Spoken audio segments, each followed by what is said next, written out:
Hello and welcome. स्वागत है आप सबका महिंद्रा से एक नए प्लेटफॉर्म लाइव क्लासेस में। और यस, आज हमारी एक नए सेशन की शुरुआत है, मतलब नए टॉपिक की शुरुआत है, क्योंकि अभी लास्ट 3 क्लासेस से हमने अल्फाबेटिकल का बेसिक पढ़ा है, बेसिक से एडवांस हमने हर टाइप के क्वेश्चन पढ़ लिए हैं। अब हम बात करेंगे क्या कहते हैं ब्लड रिलेशन की, इसकी बेसिक कॉन्सेप्ट पे बात करेंगे, प्लस पजल फॉर्म के क्वेश्चंस देखेंगे और फिर इस टॉपिक को हम आगे इंक्रीज करेंगे, प्लस आगे हम इसका प्रॉपर्ली एक एनालिसिस लेंगे। ठीक है, तो सबसे पहले गुड मॉर्निंग, राम राम, सत श्री अकाल, अस्सलाम वालेकुम। सब कुछ हमने विश कर दिया है, वेट नहीं करते हैं। 3 क्लासेस हो चुकी हैं। आज आपका अल्फाबेटिकल का हम बेसिक कॉन्सेप्ट पढ़ेंगे। ठीक है, फिर हम इसके पजल फॉर्म के, क्योंकि 3 टाइप के क्वेश्चन आपको पता है, 3 टाइप के क्वेश्चन होते हैं। एक आपका सवाल होता है पजल फॉर्म का, एक आपका होता है इंडिकेटिंग फॉर्म का, और एक आपका होता है कोडिंग फॉर्म का। तो तीनों टाइप की हम आराम से यहाँ पे बातें करेंगे। ठीक है, चलिए तो स्टार्ट किया जाए। ठीक है, चलिए तो स्टार्ट करते हैं। उसके पहले कुछ बेसिक बात होती है। अगर मैं इसकी परिभाषा यानी डिफिनेशन की बात करूँ तो इसकी डिफिनेशन क्या होती है वो एक बार हम देख लेते हैं। देखिए क्या लिखा है, लिखा है the relation of a person to a different place is called blood relation. मतलब क्या हुआ, किसी इंसान के लिए अलग अलग जगह पुकारी जाने वाली रिश्तेदारी क्या कहलाती है, ब्लड रिलेशन कहलाती है। जैसे आप घर पे हैं तो आपकी मम्मी ने, पिताजी ने आपको बेटा बुलाया तो आप वहां बेटे हो गए ना। ठीक है, आपकी बहन ने आपको भैया कहा तो वहां पे आप भाई हो गए। आपकी पत्नी ने आपको पति कहा तो वहां पे आप हस्बैंड हो गए। ठीक है, आपकी नीज ने आपको मामा कहा तो आप मामा बन गए। आपकी नीज या नेफ्यू ने आपको चाचा कहा चाचा। मतलब इंसान आप एक ही हैं, लेकिन आपकी रिश्तेदारी अलग अलग जगह अलग अलग लोगों के द्वारा बोली आ रही है। यही आपका क्या कहलाता है, ब्लड रिलेशन कहलाता है। ठीक है, चलिए आगे बढ़ते हैं। सूचित करने के तरीके क्या होते हैं। देखिए ब्लड रिलेशन, चूंकि मेल और फीमेल 2 लोग होते हैं तो उनको सूचित करने के लिए भी हमें कुछ ना कुछ चाहिए। जब भी मेल की बात होती है तो मेल को हमेशा या तो उस टाइप से डब्बा बना देते हैं, या तो हम प्लस, वो आप पे डिपेंड करता है कि आप उसे स्क्वायर फॉर्म में करेंगे या प्लस फॉर्म में करेंगे, आप पे डिपेंड करेगा। और अगर हम फीमेल की बात करें तो फीमेल को हम या तो सर्कल फॉर्म में डिनोट करते हैं या तो हम उसे माइनस कर देते हैं। वो भी डिपेंड हम पे करता है कि आप उसे सर्कल फॉर्म में करेंगे या माइनस, ये आप पे डिपेंड करेगा। ठीक है, चलिए आगे बढ़ते हैं। अब इसको डिनोट करने के तरीके क्या होते हैं ब्लड रिलेशन में। अब देखिए ब्लड रिलेशन में डिनोट करने के तरीके ये होते हैं कि जब भी आपका कोई डायरेक्ट रिलेशन होता है तो डायरेक्ट रिलेशन ऑलवेज आपका वर्टिकल डिफाइन होता है, और जो आपका इनडायरेक्ट रिलेशन होता है वो हमेशा आपका हॉरिजॉन्टल रिलेशन कहलाता है। अब आप लोगों के दिमाग में एक सवाल आता होगा कि सर ये डायरेक्ट रिलेशन क्या है, इनडायरेक्ट रिलेशन क्या है, इसको थोड़ा बेसिक बता दीजिए। देखो डायरेक्ट जो होता है, जो कि मतलब स्ट्रेट होता है, जैसे मान लीजिए मेरे दादाजी, फिर मेरे पिताजी, फिर मैं, फिर मेरा बेटा, फिर मेरा, मतलब ये जो डायरेक्ट फॉर्म में चल रहे हैं ये सब क्या होते हैं, आपके वर्टिकल होते हैं। ठीक है, मेरे दादाजी हो गए, देन मेरे पिताजी हो गए, देन मैं हो गया, देन मेरा बेटा हो गया, देन मेरा पोता हो गया, ये सब डायरेक्ट पे आ जाएंगे। और इनडायरेक्ट होंगे कि जैसे मामा मामी, मतलब जो सेम जनरेशन के होते हैं ना, वो उसको आप हॉरिजॉन्टल ही करेंगे। ठीक है, गुड मॉर्निंग ब्रिजेश मीना जी, गुड मॉर्निंग। ठीक है, तो जैसे इनडायरेक्ट जो होते हैं जैसे मामा मामी, चाचा चाची, भाई बहन, है ना, फूफा फूफी, है ना, जो भी आप कह सकिए, हस्बैंड वाइफ, ये सब आपके इनडायरेक्ट मतलब हॉरिजॉन्टल बेस पे इनको हम डिनोट किया करेंगे। ठीक है, अब इसको और डीप एक बार समझते हैं कि यार डायरेक्ट रिलेशन में वर्टिकल जो आप कह रहे हैं ये डायरेक्ट रिलेशन एक्चुअली में है क्या। देखिए सिंपल समझिए, सबसे ऊपर मेरे दादाजी आ गए, उनके बाद मेरे फादर आ गए, देन मैं आ गया, देन मेरा बेटा आ गया, उसके बाद मेरा ग्रैंडसन आ गया। तो ये एक स्टेट, मतलब ऐसी कड़ी बन रही है कि ये आपके ग्रैंडफादर, ठीक है, ये आपके फादर, उसके बाद ये आप सेल्फ हो गए। ठीक है, उसके बाद ये आपका जो है वो बेटा हो जाएगा और ये आपका ग्रैंडसन हो जाएगा। ये आपका, चूंकि एक कड़ी डायरेक्टली जनरेशन चेंज होता जा रहा है, इसलिए हम इसको डायरेक्टली इस टाइप से शो करते हैं। इसका उल्टा भी बिल्कुल सही है कि ग्रैंड मदर, फिर मदर, फिर आप खुद, फिर आपकी डॉटर, फिर आपकी क्या कहते हैं पोता या पोती। तो ये भी आपका स्ट्रेट फॉरवर्ड डायरेक्टली आपका वर्टिकल फॉर्म में, मतलब जनरेशन चेंज होगा तो आप समझ जाइए कि आपको सिंपली क्या करना है, आपको सिंपली इसको वर्टिकली लिखना है। ठीक है, आगे बढ़ते हैं। अब इनडायरेक्ट देख लीजिए। देखिए इनडायरेक्ट मतलब सेम जनरेशन, सेम जनरेशन में कई सारे रिश्ते हो सकते हैं, जिसको आप भाई बहन कह सकते हैं सेम जनरेशन में, है ना, भाई भाई कह सकते हैं, बहन बहन कह सकते हैं, सेम जनरेशन पति पत्नी हो जाएगा, मामा मामी हो जाएगा, चाचा चाची हो जाएगा, मौसा मौसी हो जाएगा, बुआ फूफी, मतलब ये सारे रिश्ते आपके इनडायरेक्ट फॉर्म में हॉरिजॉन्टल डिफाइन होते हैं। ठीक है, ध्यान रखिएगा, जो भी आपका स्ट्रेट मतलब वर्टिकल होता है वो जनरेशन चेंज का होता है, और सेम जनरेशन आप ऑलवेज क्या कहते हैं हॉरिजॉन्टल, उसको आप डिफाइन करेंगे। ठीक है, आगे बढ़ते हैं। अब कुछ ऐसे, अच्छा एक इंपॉर्टेंट चीज इसमें यह है कि जब भी आप पति पत्नी की बात करेंगे तो पति पत्नी के लिए आप ऑलवेज ये इक्वल टू का सिंबल यूज करेंगे। ठीक है, ध्यान रखिएगा, सेम जनरेशन में पति पत्नी के लिए ऑलवेज आप इक्वल टू, कैसे, जैसे आपने कहा कि ब्रदर सिस्टर, तो ब्रदर सिस्टर तो हम ऐसे बनाएंगे, ब्रदर सिस्टर तो हम ऐसे बना देंगे, ये बात तो क्लियर है।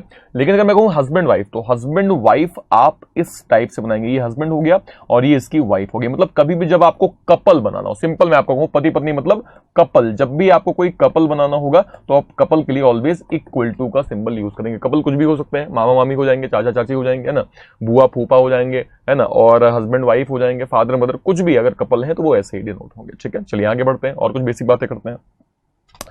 अब कुछ ऐसे रिश्ते जो आपको याद होने चाहिए, मतलब ब्लड रिलेशन अगर आप पढ़ रहे हैं तो हालांकि आपको कई कई चीजें पता है, लेकिन फिर भी हमें एक बार बेसिक आपको बताना पड़ेगा क्योंकि फर्स्ट डे है और बेसिक कॉन्सेप्ट आपको जानना जरूरी है। तो उसमें कई सारे ऐसे रिश्ते होते हैं जो कि आपको थोड़ा सा पता भी होना चाहिए अच्छे से कौन क्या होता है, समझिएगा। जैसे पहला, पिता या माता का पुत्र, मतलब आपके पिता या आपकी माता का पुत्र, सिंपल आपका भाई होगा, ये सब आपको पता है लेकिन फिर भी बताना एक आवश्यक है, ठीक है। अगला देखिए, अगला आपका पिता या माता की पुत्री, वो आपकी बहन कहलाएगी, कोई दिक्कत नहीं, ठीक है। आपके पिता या माता की पुत्री आपकी बहन कहलाएगी। आगे देखिए, अब पिता या माता का भाई, अब पिता या माता का भाई या तो आपका चाचा होगा या तो मामा होगा, उसमें भी शुद्धतम, ये यहां पे मैटरनल गलत लिखा है, यहां पे पैटर्नल होगा, ठीक है। उसमें भी शुद्धतम रूप में अगर हम जाएंगे तो अगर चाचा है तो वो पैटर्नल कहलाएंगे क्योंकि पिता का परिवार है, और अगर वो मामा है तो वो मैटरनल क्योंकि माता जी का परिवार है। ध्यान रखिएगा, जो पिताजी के साइड से होते हैं वो सब आपके पैटर्नल में आ जाएंगे और जो माता जी के साइड से होते हैं वो सब आपके मैटरनल में आ जाएंगे, ठीक है। आगे बढ़ते हैं, आगे कुछ बेसिक बातें करते हैं। जैसे पिता या माता की बहन, अब पिता के साइड से तो बुआ कहलाती है, माता के साइड से क्या कहलाएगी, क्या कहते हैं, मौसी कहलाएगी।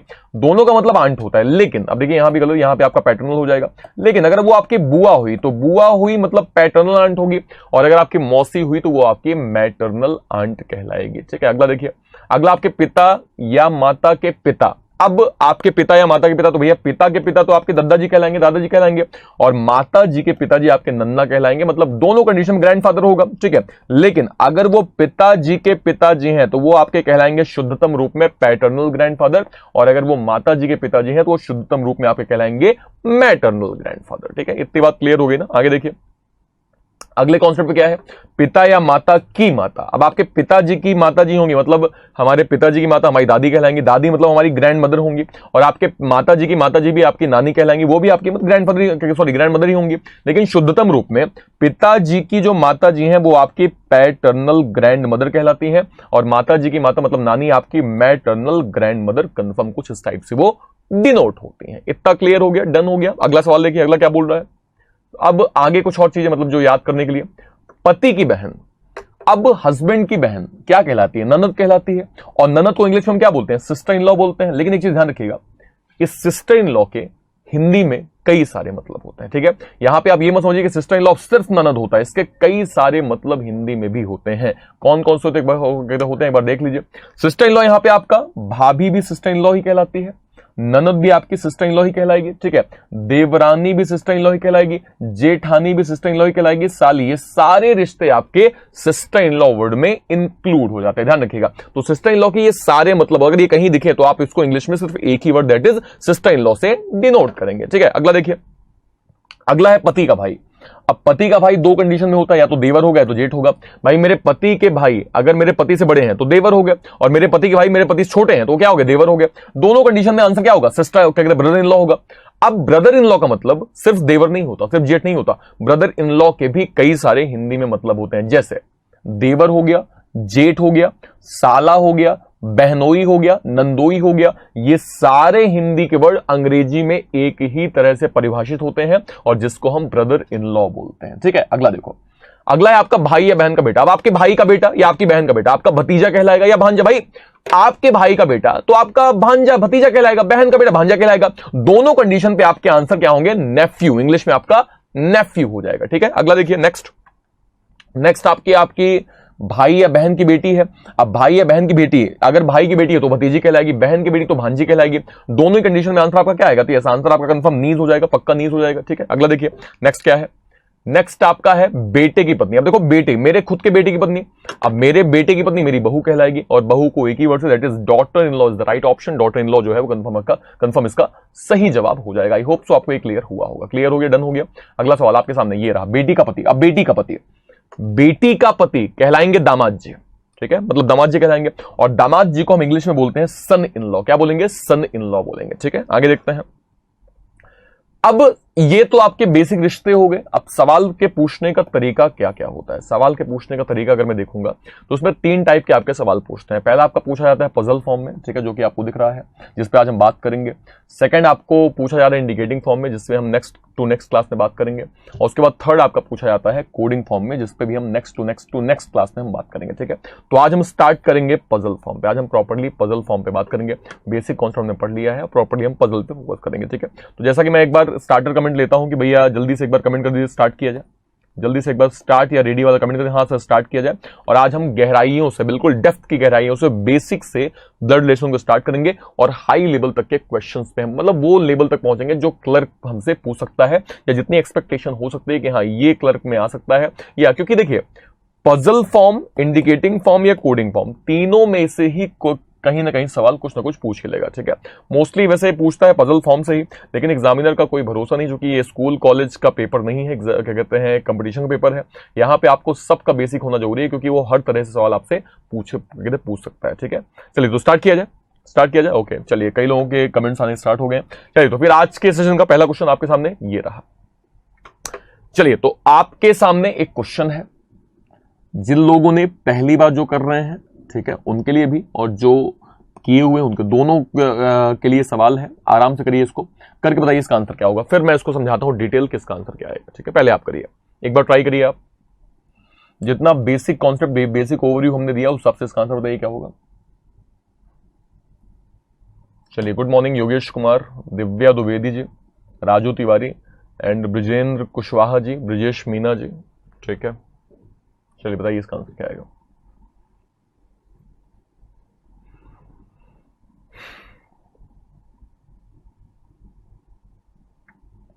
देखिए चलिए जल्दी से फास्ट आंसर। देखिए इस सवाल पे हम करेंगे, देखो क्या लिखा है P and Q R what sister, मतलब पी और क्यू क्या हो जाएंगे, सिस्टर हो जाएंगे। मतलब क्या हुआ, पी जो है वो जहां भी आएगी वो पक्का फीमेल होगी, क्योंकि सिस्टर लिखा है फीमेल होगी, और क्यू भी फीमेल होगी, क्योंकि दोनों आपस में क्या है, बहने हैं। इतना तो क्लियर हो गया, यहां तो कोई दिक्कत नहीं। आगे देखिए, कह रहे आर और एस भाई होंगे। अब समझिएगा, आर और एस मतलब आर को हम जहां रखेंगे वो मेल होगा, और ये भाई किसका होगा, एस का होगा, यानी एस भी क्या हो जाएगा, पक्का मेल ही होगा, और दोनों आपस में क्या हो जाएंगे, भाई हो जाएंगे। लेकिन अब ये दोनों साथ में कहां पे आएंगे, हमें कोई इंफॉर्मेशन नहीं। आगे देखिए, कह रहा है जो पी की बेटी है वही आर की बहन है, मतलब पी की कोई एक बेटी है, और वो बेटी जो भी है वो आर की कंफर्म बहन हो जाएगी। इसका मतलब ये हुआ कि पी की कोई एक बेटी है, वो हमें नहीं पता कौन है, लेकिन वो जो भी है आर की बहन हो जाएगी। अगर आर की बहन होगी और आर एस भाई होंगे तो एस की भी बहन ये पी की बेटी हो जाएगी। मतलब पी के टोटल 3 बच्चे हो जाएंगे, एक ये पी की बेटी जिसके बारे में हमें नहीं पता है, एस भी पी का बेटा हो जाएगा, और आर भी पी का बेटा, कुछ इस टाइप से बन जाएगा। इतना तो क्लियर हो गया, डन हो गया, ठीक है। सवाल देखिए, कह रहा बताइए क्यू का रिलेशन एस से क्या होगा। तो अगर मुझे क्यू का रिलेशन एस से देखना होगा, समझिएगा, देखो क्यू का एस से कैसे, देखिए क्यू ये रही, ये क्यू की बहन है, दैट इज पी, ठीक है। तो मेरी बहन पी हो गई, और मेरी बहन का जो बेटा है, तो मेरी बहन का बेटा कौन कहलाएगा, समझिएगा भाई, मेरी बहन का बेटा जो है वो पक्का कौन होगा, वो पक्का अगर मैं देखूंगा तो वो आपका हो जाएगा कौन, नेफ्यू, वो आपका कंफर्म कौन हो जाएगा, नेफ्यू हो जाएगा। इतना क्लियर हो गया, ठीक है। सवाल देखिए, और उसके बाद अगर मैं क्यू का रिलेशन पूछूंगा एस से, तो क्यू का रिलेशन एस से जो है वो पक्का आपका आंट हो जाएगा, ठीक है। यहां पे आप हिंदी इंग्लिश थोड़ा देख सकते हैं। अगर मैं इंग्लिश के अकॉर्डिंग जाऊंगा, how's Q's relation to S, तो क्यू से एस का क्या हो जाएगा, ये आपका पक्का आंट हो जाएगा, क्योंकि क्यू आंट है, ठीक है। और यहां पे दिया है एस क्यू से किस प्रकार संबंधित है, तो एस से अगर मैं क्यू देखूंगा तो वो आपका नेफ्यू हो जाएगा। मतलब दोनों कंडीशन पे, एक में आंट एक में आपका नेफ्यू आएगा, तो इंग्लिश के अकॉर्डिंग कंफर्म आपका डी ऑप्शन एग्जैक्टली बन जाएगा, ठीक है। ये तो एक नॉर्मल ओवरव्यू हो गया जो मैंने आपको बता दिया। अब इसमें कुछ सवाल मेरे हैं, उसको भी आपको चेक करना है, और चेक करके मुझे बताइए कि इसका आंसर क्या आएगा, ठीक है।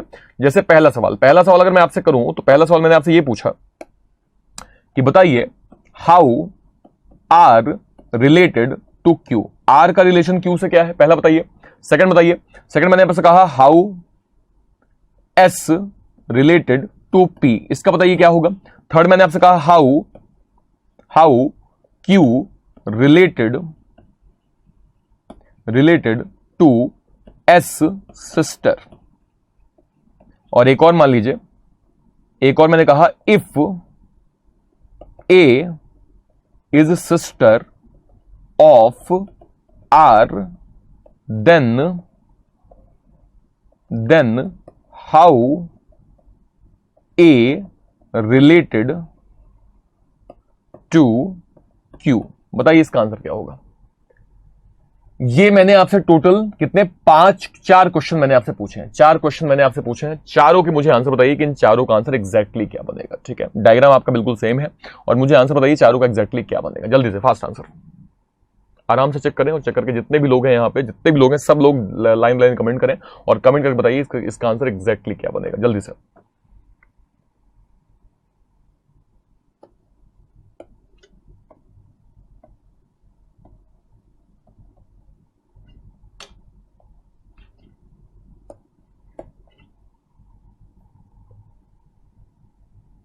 चलिए पहले एक बार देखिए। ओके, ब्रिजेन कुशवाहा सिंह ब्रदर आएगा। देखिए सवाल देखिए, आर का रिलेशन क्यू से। देखिए आर का क्यू से, देखो आर की मदर कौन है, पी है, और पी की बहन कौन है, क्यू। तो मेरी मदर की जो बहन है, मेरी माँ की जो बहन है, वो मेरी मौसी कहलाएगी और मैं उनका भांजा कहलाऊंगा। भांजा मतलब आंसर क्या आएगा, पहले का आंसर नेफ्यू हो जाएगा।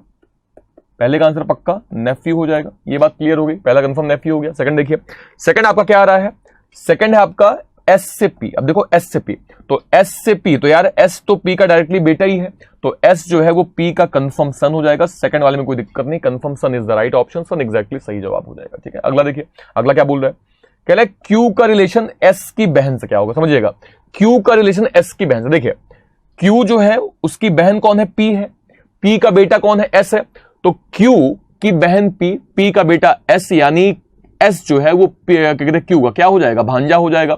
और एस की बहन जो होगी वो क्यू के लिए क्या होगी, भांजी होगी। भांजी का मतलब क्या हो जाएगा, भांजी का मतलब पक्का नीस हो जाएगा, और क्यू जो है वो उसकी आंट होगी। तो यस, यहां पे confirm aunt is the right option. Aunt, या मैं कह सकता हूं मैटरनल आंट भी आपका सही जवाब हो जाएगा। ठीक है, अगला देखिए, अब कह रहा है यदि मैंने ए को सिस्टर किसकी बनाया, आर की, मतलब आर को अगर मैंने ए की सिस्टर यहां बनाया, समझिएगा, अगर मैंने यहां पे आर की सिस्टर, यहां पे जो कहते हैं रिक्त स्थान है, यहां अगर मैंने ए को डाल दिया, तो मुझे बताइए ए का रिलेशन क्यू से क्या बनेगा। ए का रिलेशन क्यू से कंफर्म। समझिएगा, अब देखो यहां पे हमें ये तो पता चल गया कि आर और एस की बहन ए है। अब ए का क्यू से क्या बनेगा, तो भैया ए की मदर पी है और पी की जो बहन है वो क्यू है, यानी ए की मदर पी है, तो मेरी मदर की जो बहन है वो मेरी कहलाएगी आंट, और मैं उसकी हो जाऊंगी क्या, नीज। तो यहां पे नीज इज द राइट ऑप्शन। नीज आपका कंफर्म सही जवाब हो जाएगा। आई होप सो आपको ये प्रॉपर्ली क्लियर हुआ होगा। क्लियर हो गया, डन हो गया, समझ में आया अप्रोच कैसे करनी है। चलिए अगला सवाल आपके सामने ये रहा, इसको बताइए क्या होगा। पहले आराम से करिए आप, है ना, पहले खुद ट्राई करिए, लास्ट में आपको बताऊंगा कि इसका आंसर क्या होगा। आराम से अच्छे से डिफाइन करूंगा। ठीक है, चलो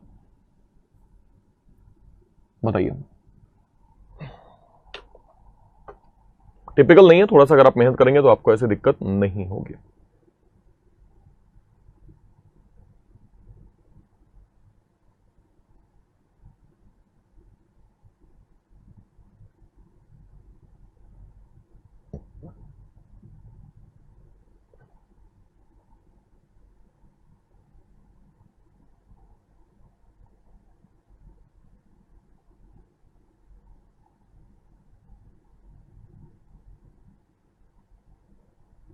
चलिए, तो मेरे अकॉर्डिंग मैं मान लेता हूं कि समय जो है वो समाप्त हो गया है। ठीक है, समय खत्म हो गया। समझिएगा, देखो सवाल क्या बोल रहा है, कह रहा है कि जो नेहा है वो इकलौती बेटी किसकी, अपने पिताजी की।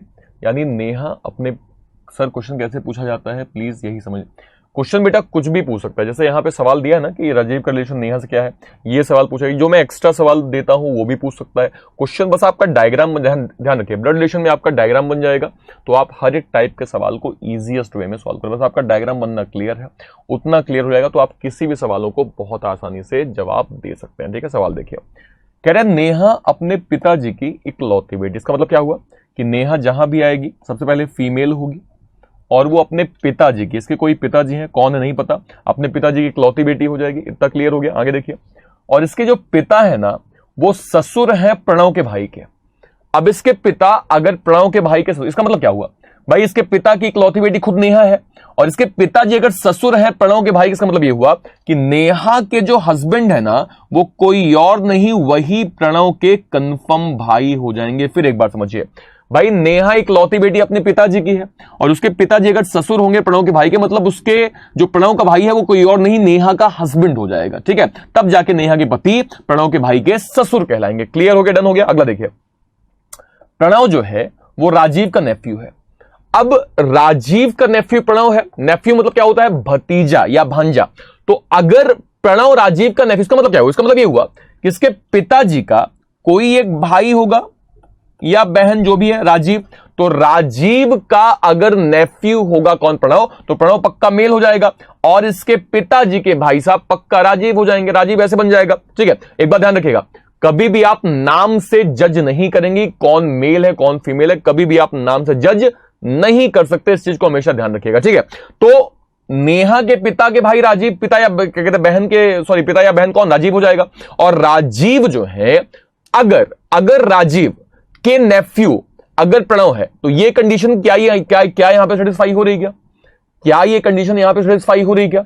अगर आप एग्जैक्टली देखें तो नहीं हो रही है। क्यों नहीं हो रही है समझिए, इसलिए नहीं हो रही है क्योंकि ये नेहा के पिता के भाई हो गए ना, और नेफ्यू मतलब क्या, नेफ्यू मतलब ये यहां से नहीं बनेगा, यहां से ऐसे नहीं बनेगा, ये बनेगा आपका, अगर मैं इसको क्लियरली देखूं तो ये आपका बनेगा कब, जब प्रणव के भाई और प्रणव के कोई फादर हो और उनका जो भाई या बहन हो वो राजीव हो, तब जाके ये कंडीशन ऐसे सेटिस्फाई होगी कि भैया राजीव का जो नेफ्यू है वो प्रणव है, मतलब राजीव के पिता का भाई या बहन राजीव हो जाएगा, अब जाके ये सेटिस्फाई हो जाएगी। क्लियर हो गया, डन हो गया। अब सवाल ने क्या कहा, सवाल ने कहा बताइए राजीव का रिलेशन नेहा से क्या होगा। तो राजीव की बताओ, अभी बताओ क्या राजीव का जेंडर कहीं से डिफाइन है क्या किसी भी कंडीशन में इसका डिफाइन जेंडर आपके पास क्या किसी कंडीशन में मालूम है? नहीं है। और जब जेंडर आपको नहीं मालूम है तो अगर मैं इसको आंसर के रूप में देखूंगा तो आपका फादर इन लॉ हो सकता था, डॉटर इन लॉ तो नहीं होगा, अंकल नहीं होगा, ये भी नहीं होगा। C and D is the right option, C and D जो है वो कंफर्म आपका सही जवाब हो जाएगा। आई होप सो आपको ये क्लियर हुआ होगा, प्रॉपरली क्लियर समझ में आया होगा। ठीक है, बस ध्यान रखिए हमेशा ब्लड रिलेशन में आपको चीजें ये, अगर वहां पे देखिए राम लिखा है तो आप उसको जज नहीं करेंगे वो मेल है, सीता लिखा है जज नहीं करेंगे वो फीमेल है, अगर आपको जब तक कोई इंफॉर्मेशन क्लियर कट ना पता हो। अगर क्लियर कट पता है तो ही आप आंसर देंगे, अदरवाइज आपको आंसर देने की आवश्यकता नहीं है वहां पे। ठीक है, चलो अगला देखते हैं। अगला सवाल आपके सामने ये रहा, इसको बताइए। चलो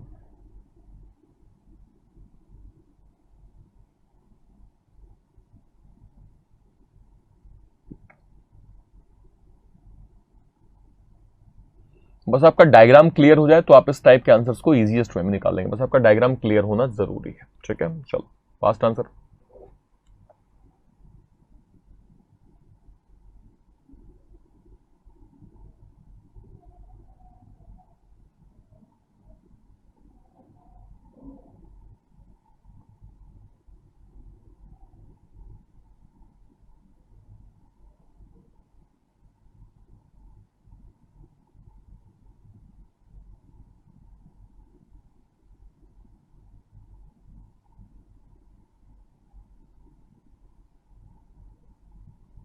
फास्ट आंसर, जल्दी से answer.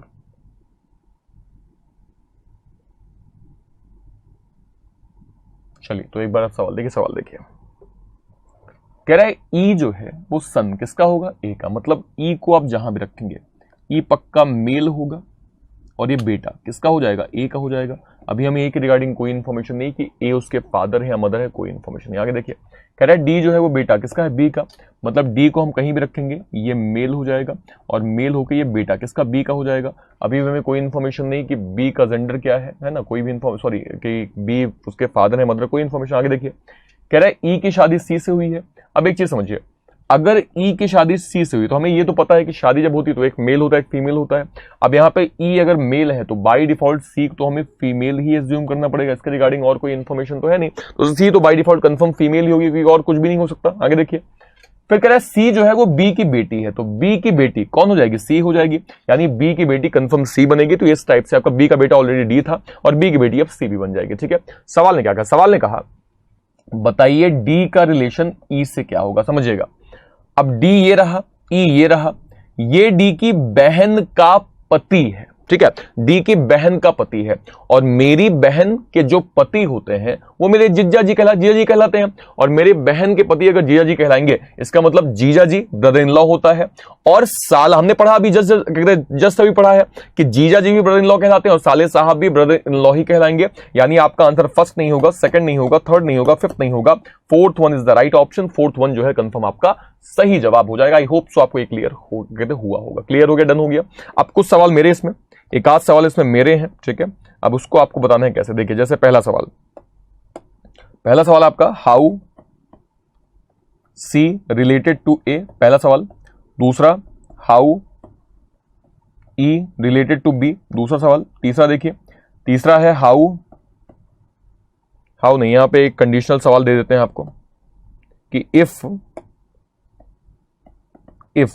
X is husband of A then how A related to C. ठीक है, ये एक सवाल। एक और देखिए, एक और सवाल मैंने दिया कि if Y is wife of B then how B related to E. ये चार आपके सवाल हैं, चारों के आंसर मुझे क्लियरली दीजिए। ये आपका पहला सवाल हो गया, ये आपका सेकंड सवाल हो गया, ये आपका थर्ड सवाल हो गया और ये आपका फोर्थ सवाल हो गया। फास्ट आंसर निकालिए, इसका क्या होगा जल्दी से। एक ही सवाल को हम इतना जोड़ तोड़ देंगे कि आपका हर एक डाउट प्रॉपर्ली क्लियर हो जाए, आपको कहीं से भी कोई डाउट की गुंजाइश न रह पाए। फास्ट आंसर निकालिए, क्या होगा जल्दी से। और ये जितने सवाल हैं मुझे नहीं लगता इसमें आपको कोई ऐसी दिक्कत, कोई परेशानी होगी। बस आपको कॉन्सेप्चुअली चीजों को क्लियर रखना पड़ेगा। ठीक है, जल्दी answer. Okay, first one Brijen कह रहे हैं सर डॉटर इन लॉ होगा। अब देखिए सवाल, देखिए देखो, सी का रिलेशन ई से पूछा है, ए से पूछा है, तो सी पत्नी किसकी है, ई की। ठीक है, और ई बेटा किसका है, ए का। अब ए का तो हमें नहीं पता कि ए जो है उसके फादर है या मदर है। अगर फादर हो गया तब भी सी उसकी बहू कहलाएगी, और अगर ए मदर हुई ई की तब भी सी उसकी बहू कहलाएगी। मतलब दोनों कंडीशन में सी बहू होगी। यानी पहले का आंसर कंफर्म क्या हो जाएगा, पहले का आंसर पक्का आपका डॉटर इन लॉ बन जाएगा। ये तो क्लियर हो गया, पहले में कोई दिक्कत नहीं, daughter in law is the right option पहले का। ठीक है, सेकंड देखिए, सेकंड आपका है ई रिलेटेड टू बी। अब ई का रिलेशन बी से कैसे बनेगा इसको देखिए। अब देखो, ई की पत्नी कौन है, सी। सी के गार्जियन कौन है, बी। गार्जियन मैं इसलिए बोल रहा हूं क्योंकि हमें बी का जेंडर पता नहीं है। तो ई की पत्नी सी है, सी के गार्जियन बी है। अब अगर बी मेल होता, मतलब सी का पति होता, तब भी ई जो है वो बी का दामाद ही कहलाता। और अगर बी फीमेल मतलब सी की मदर होती तब भी ई जो है वो दामाद ही होता। मतलब दोनों कंडीशन पे आपके सेकंड का आंसर कंफर्म क्या आता, तो yes son in law is the right option. Son in law जो है वो कंफर्म इसका सही जवाब हो जाएगा। कोई दिक्कत नहीं, कोई परेशानी नहीं, क्लियर हो गया। ठीक है, अगला सवाल देखिए। अब जो मैंने कंडीशनल सवाल बोले थे वो कैसे आएंगे उसको भी एक बार हम यहां पे चेक करेंगे। ठीक है, अब देखिए, जैसे सवाल यहां पे पूछा गया कि बताइए यदि एक्स जो है वो हस्बैंड किसका हो, ए का। तो ए का हस्बैंड यदि एक्स हो, समझिएगा, अगर ए का हस्बैंड एक्स होगा इसका मतलब क्या हुआ कि एक्स अगर मेल है तो बाय डिफॉल्ट ए क्या हो जाएगी, उसकी वाइफ हो जाएगी। ए तो उसकी वाइफ ही होगी, इतना तो क्लियर हो गया, यहां तो कोई परेशानी नहीं। भाई एक्स हस्बैंड है तो ए पक्का वाइफ हो जाएगी, दोनों मैरिड कपल हो जाएंगे। तो सवाल ने कहा बताइए ए का रिलेशन सी से क्या होगा। तो ए का रिलेशन सी से अगर मुझे देखना होगा तो ए का बेटा आपका ई है और ई की पत्नी सी है, तो मेरे बेटे की पत्नी क्या कहलाएगी, मेरे बेटे की पत्नी मेरी बहू कहलाएगी। और चूंकि मैं फीमेल हूं तो मैं उसकी सास हो जाऊंगी। सास मतलब आंसर क्या आएगा, तो यस थर्ड वाले का आंसर आपका हो जाएगा मदर इन लॉ। तो yes mother in law is the right option. Mother in law confirm आपका सही जवाब हो जाएगा। आई होप सो आपको ये प्रॉपर्ली क्लियर हुआ होगा। क्लियर हो गया, डन हो गया। अगला देखिए, अगला है इफ। अब अगेन एक कंडीशन है, यदि वाई जो है वो वाइफ किसकी हो, बी की। यानी बी की कोई एक वाइफ है जो कि कौन हो जाएगी, वाई हो जाएगी। और वाई अगर वाइफ है मतलब बी बाय डिफॉल्ट क्या हो जाएगा, बी उसका पति हो जाएगा, मतलब बी हस्बैंड हो जाएगा। इतना भी बात क्लियर हो गया। अब बी हस्बैंड है, वाई क्या कहते हैं वाइफ है, तो सवाल ने बोला बताइए बी का रिलेशन ई से क्या होगा, समझिएगा। अब बी की बेटी कौन है, सी है, बी की बेटी सी है, और सी का पति कौन है, ई है। तो मेरी बेटी का पति मेरा दामाद कहलाएगा, मेरी बेटी का पति मेरा दामाद कहलाएगा।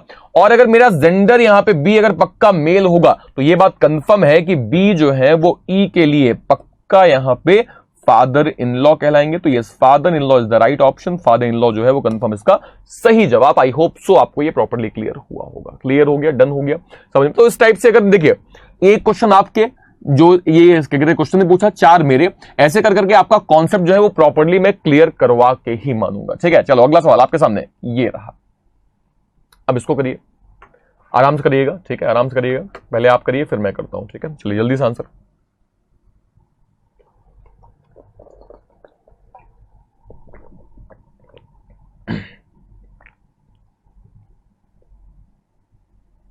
कॉन्सेप्ट क्लियर हुआ? देखिए यहाँ पे लोग काफी हैं लेकिन कमेंट सिर्फ एक बार सारे लोग जितने लोग यहाँ पे जुड़े सब एक बार कमेंट कर दो हाँ सर डन है, क्लियर है, प्रॉपर्ली क्लियर है, ताकि मैं सबको देख लूं यार, क्योंकि कमेंट बहुत कम आते हैं।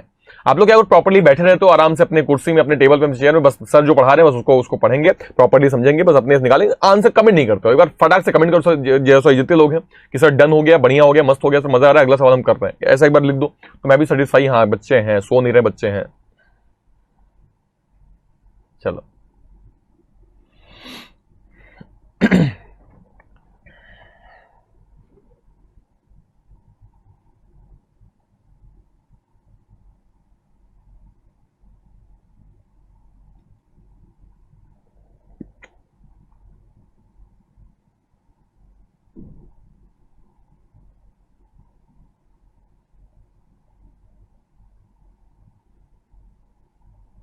चलिए तो एक बार आप सवाल देखिए क्या बोल रहे हैं। देखो कह रहा है डी के भाई, अब डी कोई इंसान है, कौन है हमें नहीं पता, डी के भाई, तो डी के भाई ये हो गए, डी के भाई की बहन, तो भैया डी के भाई की बहन खुद डी की भी बहन होगी, और डी के भाई के बहन के फादर, तो भैया डी के भाई यानी मेरे भाई के बहन के फादर यानी मेरे फादर होंगे, मतलब इन तीनों के ही फादर कोई एक हो जाएंगे। कौन है हमें कोई इंफॉर्मेशन नहीं। आगे देखिए के भाई मतलब मेरी बहन भाई के बहन के फादर के भाई मेरे चाचा होंगे, ठीक है, और वो कौन है, एस है, तो ये यहां पे एस हो जाएंगे, ये ऐसे बन गया, ठीक है। अगला देखिए, अगला क्या है, अगला कह रहा है और एस की जो बेटी है वो कौन है, बी है, तो भैया एस की बेटी पक्का कौन हो जाएगी, बी हो जाएगी, तो एस की बेटी पक्का यहां पे बी आ गई।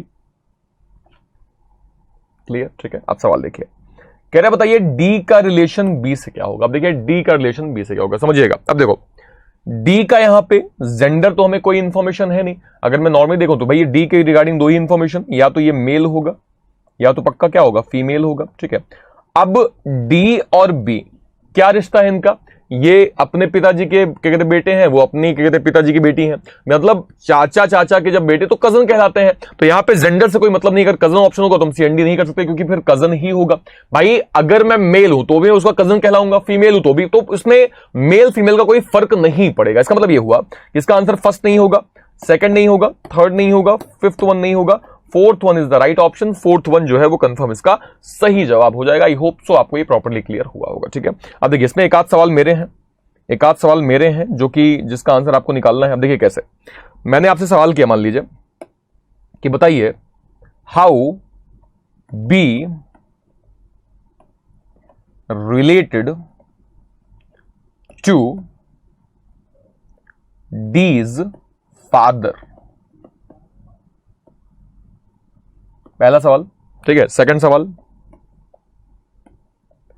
How D's sister related to S, ठीक है। नेक्स्ट क्वेश्चन, अगला सवाल अगर मैंने पूछा कि if these sisters husband is X, then how X related to D's father, ठीक, ओके, क्लियर हो गया, डन हो गया, ठीक है। तो ये आपका इस टाइप सवाल। अब जल्दी बताइए इसका आंसर क्या होगा, देखिए समझिएगा। अब दो क्वेश्चन मैंने आपको दे दिए हैं, ठीक है, तीन क्वेश्चन दिए हैं। पहले का रिलेशन कह रहा है बी का रिलेशन डी के पिताजी से क्या होगा, समझिएगा। अब देखो बी ये रहा, ठीक है, बी ये रही, ये बी के फादर हैं, ठीक है, और बी के फादर के ये भाई हैं, तो बी के फादर के भाई, तो मैं भाई मेरे फादर के भाई मेरे चाचा कहलाएंगे, तो भैया मेरे फादर के भाई मेरे चाचा कहलाएंगे, लेकिन बी चूंकि हमने बी का पूछा है तो बी की अगर मैं बात करूंगा तो बी तो उनकी भतीजी होगी, और भतीजी मतलब आंसर क्या आएगा, तो यस पहले का आपका आंसर कंफर्म नीज होगा। नीज क्यों होगा, क्योंकि हमने बी का रिलेशन पूछा है डी के फादर से, तो भैया बी का रिलेशन जो डी के फादर से होगा वो कंफर्म नीज का हो जाएगा। पहला क्लियर हो गया। पहले में कोई दिक्कत, ब्रिजेन जी आपने उल्टा कर दिया है, आपने डी के फादर का रिलेशन बी से बताया, जबकि हमने पूछा है बी का संबंध क्या होगा डी के फादर से, तो वो तो पक्का भांजी होगी, ये तो क्लियर हो गया। सेकंड देखो भतीजी होगी। अगला देखिए कह रहा बताइए डी के सिस्टर का रिलेशन एस से क्या होगा। अब डी के सिस्टर ये रही, ये डी के सिस्टर है, और इसका अगर मुझे एस से रिलेशन देखना होगा तो भैया इसके पिताजी के भाई, इसके पिताजी के भाई कौन है, चाचा है, अंकल है, पैटर्नल अंकल है, और ये तो उसकी पक्का नीस कहलाएगी। नीस मतलब भतीजी होगी, मतलब सेकंड वाले का भी आंसर क्या आएगा, सेकंड वाले का भी आंसर कंफर्म आपका नीज ही बनेगा। ये भी आपका क्लियर हो गया, डन हो गया, ठीक है। अब एक और लास्ट वाला सवाल देखते हैं। लास्ट वाला थोड़ा ट्रिकी है, लास्ट वाला सवाल थोड़ा सा आपका ट्रिकी है, तो उसको भी हम एक बार प्रॉपर्ली फोकस करके देख लेते हैं। तो यहां पे लास्ट सवाल क्या बोल रहा है, कह रहा है यदि डी की सिस्टर का हस्बैंड कौन हो, एक्स हो, ठीक है। डी की सिस्टर का हस्बैंड मतलब क्या हुआ, इसका पति यदि एक्स हो, तो एक्स हम एक्स को हमने इसका पति कर दिया, ये बन गया, ठीक है, ऐसे बन गया, ठीक है। अब सवाल क्या बोल रहा है, कह रहा है बताइए एक्स का रिलेशन फिर डी के फादर से क्या होगा। तो एक्स का जो रिलेशन है उसको अगर मैं डी के फादर से देखूंगा तो यार एक्स की जो पत्नी है ना वो डी के फादर की बेटी है, यानी ये जो है ये अपनी बेटी के पति एक्स की बात कर रहे हैं, तो मेरी बेटी के पति एक्स जो है वो कंफर्म मेरे दामाद जी कहलाएंगे, और डी के फादर जो है वो ससुर हो जाएंगे, तो एक्स का रिलेशन कंफर्म हो जाएगा। तो यस यहां पे son in law is the right option, son in law जो है वो कंफर्म आपका सही जवाब हो जाएगा। आई होप सो आपको ये प्रॉपर्ली क्लियर हुआ होगा। क्लियर हो गया, डन हो गया, ठीक है। समझ में अप्रोच कैसे करनी है, ठीक है। देखो बेटा जिसका पहला, देखिए मैं आपकी ब्रिजेंद्र आपकी बात से एग्री करता हूं, जिसका पहला जैसे यहां पे दिया है, अगर आप यहां पे देखो how D related to B, तो आपको डी का बताना है, जो पहला दिया है ना आपको उसका बताना है। जैसे यहां पे डी दिया है तो आपको फर्स्ट लेटर की यानी सब्जेक्ट का आपको रिलेशन ऑब्जेक्ट से बताना है, क्योंकि यहां पे डी है तो डी का संबंध आपको यहां से यहां पे बी से निरूपित करना होता है, ठीक है। डन हो गया, ठीक है। चलो अगला सवाल आपके सामने ये रहा, इसको बताइए बताइए आंसर क्या आएगा।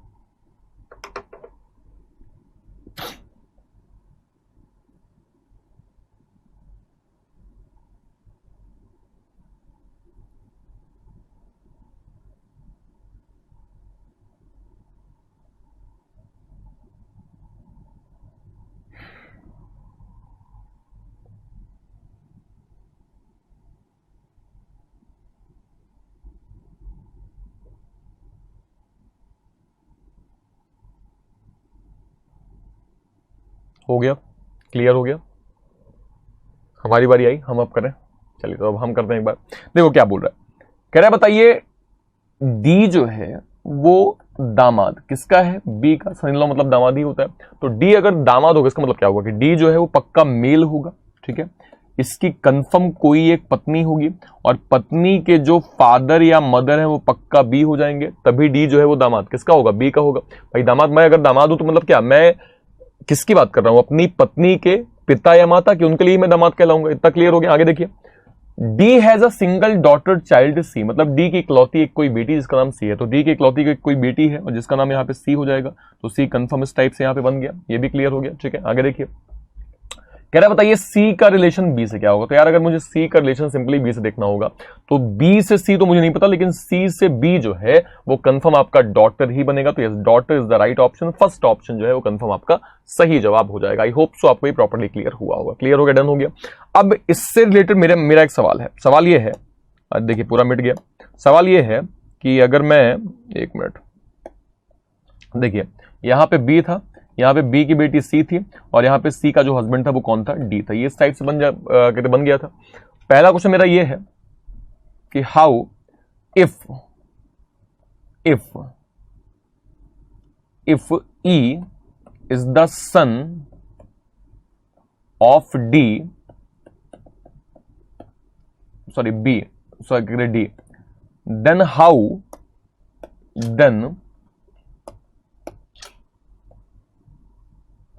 फिर मैंने बी कर दिया, यहां पे डी करना चाहिए, मैंने बी कर दिया, तो यहां पे अगेन आपका आ जाएगा डी। देन हाउ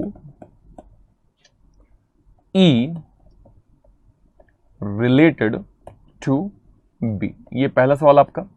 सेकंड पे सेकंड क्या होगा, सेकंड मैंने कहा if X is wife of B, then how B related to D. एक और सवाल ये हो गया। एक और मैं ऐड करता हूं, एक और सवाल मैंने आपसे बोला कि if Z Z is the brother of D, then how C related to Z? ये 3 सवाल हैं, बताइए तीनों का आंसर क्या होगा। बहुत टिपिकल सवाल है, थोड़ा सा अगर आप दिमाग लगाएंगे तो आपका आंसर बहुत इजीएस्ट वे में आएगा। थोड़ा दिमाग लगाइए, आंसर आएगा आपका। बताइए आंसर क्या होगा। ओके, फर्स्ट का ब्रजेंद्र क्या कह रहे हैं बेटा, ऐसे नॉर्मली आप बोल दो कि मतलब इसका आंसर क्या होगा। देखो पहला क्या बोल रहा है, एक बार कितने सिंपल समझिएगा। देखो ई अगर बेटा है किसका, डी का, समझिएगा। अब यहां पे मैं इसको थोड़ा ऊपर बना लेता हूं क्योंकि शायद बहुत नीचे है, तो मैंने इसको ऊपर बना लिया। सपोज करें अगर ई जो है वो बेटा है, मतलब बी आपका यहां पे आ जाएगा, बी यहां पे, ठीक है। इसकी बेटी सी और सी का हस्बैंड डी। अगर ई इन दोनों का बेटा हो तो ई पक्का यहां पे आ गया, पहली कंडीशन, ठीक है। तो सवाल ने कहा बताइए ई का रिलेशन बी से क्या होगा। तो भैया ई का रिलेशन बी से ये ई की मदर हो गई और मदर की ये फादर या मदर होंगे। अगर फादर होंगे तब भी ये ग्रैंड सन कहलाएगा ई, और अगर मदर होंगी तब भी ये ग्रैंड सन ही कहलाएगा। यानी पहले का आंसर आपका पक्का यहां पे ग्रैंड सन हो जाएगा, पहला कंफर्म आपका यहां पे ग्रैंड सन आंसर आपका आ जाएगा। इतनी बात तो क्लियर हो गई ना। आई होप सो यहां तक आपको कोई दिक्कत नहीं हुई होगी या नहीं होनी चाहिए, ठीक है। चलिए सेकंड कंडीशन एक बार सवाल देखते हैं। सेकंड कंडीशन क्या बोल रहा है। सेकंड कंडीशन ने हमसे बोला कि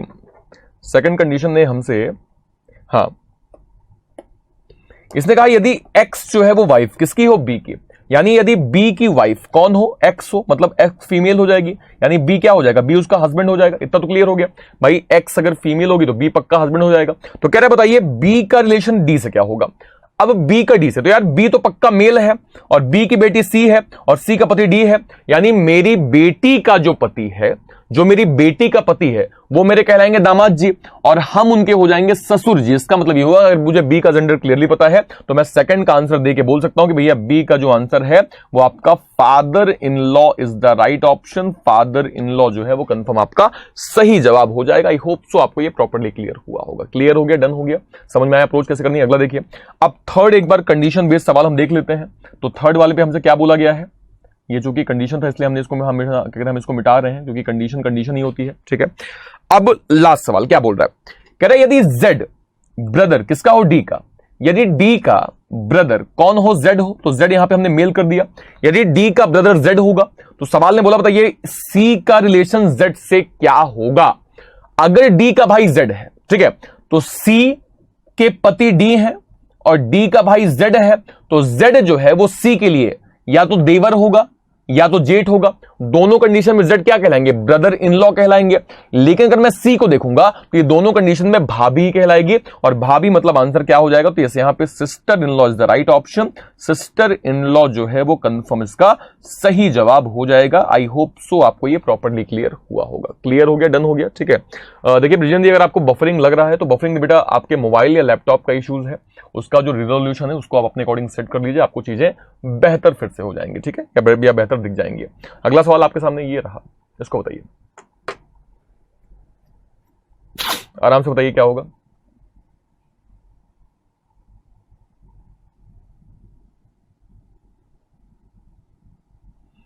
पहले आप चेक करें फिर मैं उसको क्लियरली डिफाइन करूंगा, ठीक है।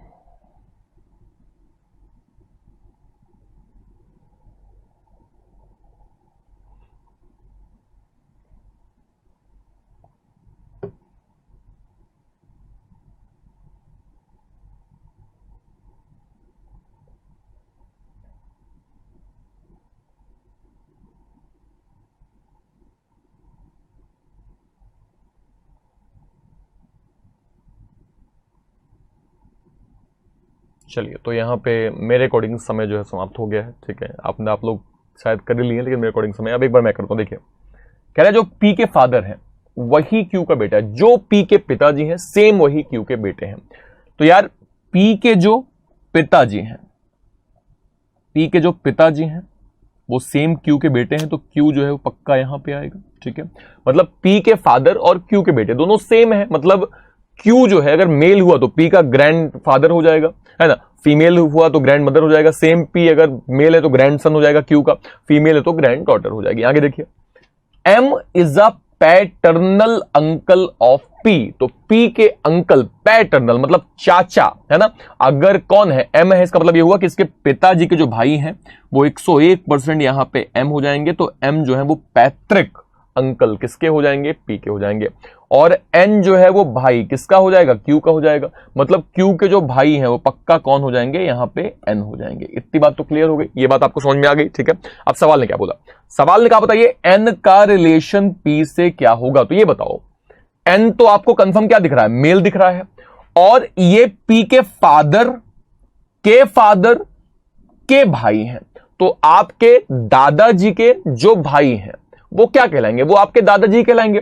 भाई आपके दादाजी के भाई आपके दादाजी कहलाएंगे। इसका मतलब क्या हुआ कि भैया इसका जो आंसर होगा वो आपका फर्स्ट नहीं होगा, सेकंड नहीं होगा, फोर्थ नहीं होगा, फिफ्थ नहीं होगा। C option is the right option. C option जो है वो 101% आपका सही जवाब। आई होप सो आपको ये प्रॉपर्ली क्लियर हुआ होगा। क्लियर हो गया, डन हो गया, समझ में अप्रोच कैसे करनी है। अब सेम पैटर्न में कुछ क्वेश्चन मेरे भी हैं, उसको भी आप एक बार निकाल के बता दीजिए क्या होगा। जैसे मान लीजिए इसको थोड़ा मैं ऊपर बना देता हूं क्योंकि बहुत ये हमेशा नीचे आ जाता है। जैसे यहां पे क्या था, ये मेल, ये शायद कौन था, ये था पी है ना, सॉरी क्यू, यहां पे क्यू था। तो ये हमने क्यू का यहां पे भाई किया था। क्यू का भाई यहां पे कौन था, एन था, ठीक है। उसके नीचे यहां पे इसका कोई एक बेटा था जिसका भाई कौन था, यहां पे पक्का एम था। और उसके नीचे यहां पे पी इस टाइप से बना हुआ था। पहला सवाल मेरा ये है कि how Q related to M, ये पहला हो गया। सेकंड देखिए, सेकंड मैंने आपसे कहा how P related to N, ये सेकंड सवाल हो गया। थर्ड पे आइए, थर्ड को अगर मैं देखूं, थर्ड को मैंने आपसे कहा how M related to N. Fourth मैंने आपसे कहा if X is mother of P then how X related to N. ये आपके 3 सवाल हैं, बताइए इसका आंसर क्या होगा। 4 सवाल, सॉरी, बताइए इसका आंसर क्या होगा। इन चारों सवालों को आपको क्लियरली डिफाइन करना है कि इन चारों का आंसर एग्जैक्टली क्या है। जल्दी बताइए, समय थोड़ा हमारे पास कम है। देखिए सवाल देखिए, Q का मुझे M से पूछा गया है। अब ये बताओ Q का बेटा कौन है, नहीं पता हमें, जो भी है P का फादर है, और उसका भाई कौन है, M है। यानी इन दोनों का ही या तो फादर या तो मदर कौन होंगे, Q होंगे। अब Q के रिगार्डिंग हमें जेंडर का तो कोई इन्फॉर्मेशन ही नहीं, और जब जेंडर का इन्फॉर्मेशन नहीं होगी तो पहला क्या हो जाएगा, पहला आपका पक्का CND, मतलब गलत हो जाएगा, मतलब हम इसको आंसर नहीं निकाल सकते। और जब नहीं निकाल सकते तो आंसर ऑलवेज क्या आता है, CND आता है, ठीक है। सेकंड देखिए, सेकंड है P का रिलेशन N से क्या होगा। अब देखिए P का यहां पे जेंडर अगेन हमें यहां पे शायद डिफाइन नहीं है, अगेन जेंडर हमें डिफाइन नहीं है, और जब जेंडर डिफाइन नहीं है तो हम P के बारे में कुछ कह नहीं सकते, और जब नहीं कह सकते तो आंसर क्या होगा, तो सेकंड वाले का भी आंसर कंफर्म आपका डी है, CND आ जाएगा। ये क्लियर हो गया। अगला देखिए, अगला आपका M का रिलेशन N से। तो भैया M N से, ये बताओ M के फादर या मदर कौन है, Q है, मतलब फादर भी हो सकते हैं Q और मदर भी हो सकती हैं। और उनका भाई, अगर फादर हुए तो भाई चाचा हो जाएंगे, मदर हुई तो भाई कौन हो जाएगा, मामा हो जाएगा। दोनों कंडीशन पे M मेल है तो भांजे या भतीजे ही कहलाएंगे। यानी थर्ड वाले का आपका आंसर अगर मुझे क्लियरली देना होगा तो यहां पे आपका आंसर ये पक्का आपका नेफ्यू ही आना चाहिए, क्योंकि और यहां कुछ भी नहीं आएगा, ठीक है। क्योंकि चाचा के लिए भी वो भतीजे होंगे, मामा के लिए भांजे होंगे, अंग्रेजी में एक ही वर्ड है, दैट इज नेफ्यू। तो yes, nephew is the right option. Nephew आपका कंफर्म सही जवाब हो जाएगा। अब एक बार लास्ट वाला सवाल देखिए, लास्ट वाला क्या बोल रहा है, कह रहा है यदि एक्स जो है वो मदर किसकी हो, पी की। अब पी की मदर एक्स, इसका मतलब क्या हुआ, इसका मतलब यह हुआ कि यार पी की मदर, पी के फादर को तो हमें पता है कि यहां पे है। अब इसकी मदर मतलब इसकी मदर अगर, तो भैया वो पी के फादर की पत्नी हो जाएगी। इतना तो क्लियर हो गया, पी के फादर की पत्नी कौन हो जाएगी, एक्स हो जाएगी। तो सवाल बोला बताइए पी एक्स का रिलेशन एन से क्या होगा। तो एक्स का रिलेशन अगर मुझे एन से देखना होगा तो ये बताओ, इसके हस्बैंड यानी एक्स के पति के पिता या तो क्यू या तो मदर क्यू होंगे, है ना भाई, या तो पिता क्यू होंगे या तो मदर क्यू हो जाएंगे। और उसके जो भाई सेम जनरेशन में, अगर आप समझिए, आप गांव जाते हैं अपने, अगर आपने वहां एक अपने पिताजी के सेम उम्र को एक को चाचा बोला तो आपको बाकी को भी चाचा बोलना ही पड़ेगा, क्योंकि वो सेम जनरेशन होती है ना। अगर एक वो उम्र के दादाजी हैं तो बाकी भी आपके दादाजी ही कहलाते हैं, वो सेम जनरेशन होती है। सेम कंडीशन पे अगर एक्स के पति के फादर या मदर हैं तो वो अगर ससुर या सास हैं तो उनका जो भाई होगा तो वो ससुर ही कहलाएगा, क्या कहते हैं बहन है तो वो सास ही कहलाएगी। मतलब यह हुआ कि आपका जो आंसर है वो दोनों कंडीशन पे यहां पे डॉटर इन लॉ ही बनेगा, क्योंकि वो दोनों कंडीशन पे वो कंफर्म बहू ही कहलाएगी। ये बात क्लियर हो गई, ये बात डन हो गई, समझ में अप्रोच कैसे करनी है, ठीक है। तो ये टोटल आज हमने 5-6 सवालों की प्रैक्टिस की है। नेक्स्ट कहते हैं क्लास में हम इसके पार्ट 2 पे बात करेंगे, पार्ट 2 के क्वेश्चंस पे बात करेंगे, ब्लड रिलेशन का बेसिक कॉन्सेप्ट और देखेंगे और पजल फॉर्म के कुछ और हाई लेवल के सवाल देखेंगे, और इससे हम क्या कहते हैं चीजों को कंटिन्यूटी पे मेंटेन करते जाएंगे, प्लस आपके कॉन्सेप्ट्स को और बेहतर हम, क्योंकि हमारा एक वादा है कि आरआरबी एक पीओ, देखिए नोटिफिकेशन भी आ गया है, पीओ क्लर्क का आपका वादा ही है कि मैं इस टाइप के जितने भी सवाल हैं उन सबको मैं प्रॉपर्ली क्लियर करवा के आपका आईयूपीएस आरआरबी क्लर्क और पीओ दोनों को भी मैं प्रॉपर्ली क्लियर करवा दूंगा, ठीक है। तो ये व्हाट्सअप नंबर इसको जरूर आप सेव करके रखें, ये व्हाट्सअप नंबर है, कोई भी क्वेरी हो कोई भी दिक्कत हो उस पर आप डायरेक्टली कॉल कर दीजिए, आपको चीजों का डिटेल्स डायरेक्टली मिल जाएगा, ठीक है। तो टिल देन तब तक के लिए हम मिलेंगे मंडे को हम बात करेंगे और मंडे को हम प्रॉपर्ली क्या कहते हैं नए टाइप क्वेश्चन में पजल फॉर्म के और क्वेश्चंस की अप्रोच करेंगे, ठीक है। तो तब तक के लिए आज क्लास को यहीं समाप्त करते हैं, बाकी बातें नेक्स्ट क्लास में। तब तक के लिए थैंक यू सो मच, जय हिंद।